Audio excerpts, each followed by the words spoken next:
গল্পটির নাম গেও ইঁদুর আর শহুরে ইঁদুর।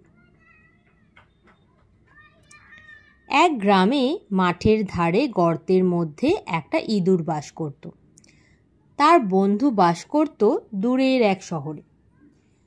একদিন শহুরে ইঁদুর গ্রামে তার বন্ধুর বাড়িতে বেড়াতে এলো।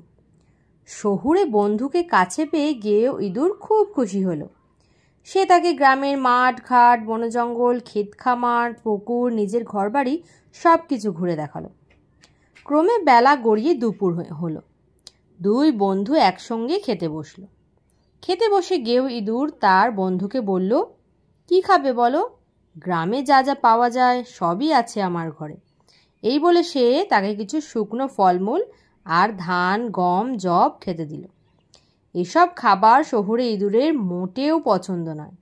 তাই শহুরে ইঁদুর বলল, সত্যি কথা বলতে কি, শহরে আমরা এর চেয়ে অনেক ভালো খাবার খাই। তাছাড়া এভাবে মাটিতে বসে খাওয়াও আমার অভ্যেস নেই। শহরে এসো একদিন, দেখবে খাওয়া কাকে বলে। এরপর একদিন গেও ইঁদুর শহরে বেড়াতে গেল। সেখানে তার বন্ধু একটা বড় বাড়িতে বাস করে। বন্ধুকে পেয়ে শহুরে ইঁদুরের খুব আনন্দ হলো। সে তার বন্ধুকে শহরের রাস্তাঘাট বড় বড় বাড়ি ঘুরে দেখালো। সারাদিন ধরে তারা দুজনে অনেক গল্পগুজব করলো।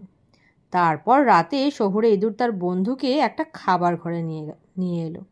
সেখানে খাবার টেবিলে কিছুক্ষণ আগেই বাড়ির লোকেরা লুচি মাংস পোলাও কাবাব কেক পায়েস খেয়ে গেছে। তারই উচ্ছিষ্ট অনেক পড়ে আছে। শহুরে ইঁদুর এসব সুখাদ্য একসাথে জোগাড় করে গেও ইঁদুরকে নিয়ে খেতে বসলো। গেও ইঁদুর জীবনে এত খাবার চোখেও দেখেনি। এক গ্রাস খাবার মুখে নিয়ে সে বলল, বাহ, কি চমৎকার সব খাবার! এরকম খাবার তুমি রোজই খাও নাকি বন্ধু? শহুরে ইঁদুর বলল, রোজ, কোনো কোনো দিন দই মিষ্টিও খায়। এমন সময় খাবার ঘরে ঢুকলো এক বাঘা কুকুর। শহুরে ইঁদুর তখন চিৎকার করে বলল, পালাও পালাও! প্রাণ ভয়ে দুই বন্ধু একটা গর্তের মধ্যে ঢুকে পড়ল। কুকুর চলে গেলে তারা আবার গর্ত থেকে বেরিয়ে এলো। তারপর গেও ইঁদুর শহুরে ইঁদুরকে বলল, গ্রামে আমরা শুকনো খাবার খাই বটে, তবে তোমাদের মতো মুখের খাবার ফেলে দিয়ে এমন করে ভয়ে আমাদের পালাতে হয় না। এই বলে সেই রাতেই সে গ্রামে ফিরে গেল। এই গল্পটা থেকে আমরা কি শিখলাম? ভয়ে ভয়ে রাজভোগ খাওয়ার চেয়ে শান্তিতে শাক ভাত খাওয়া ঢের ভালো।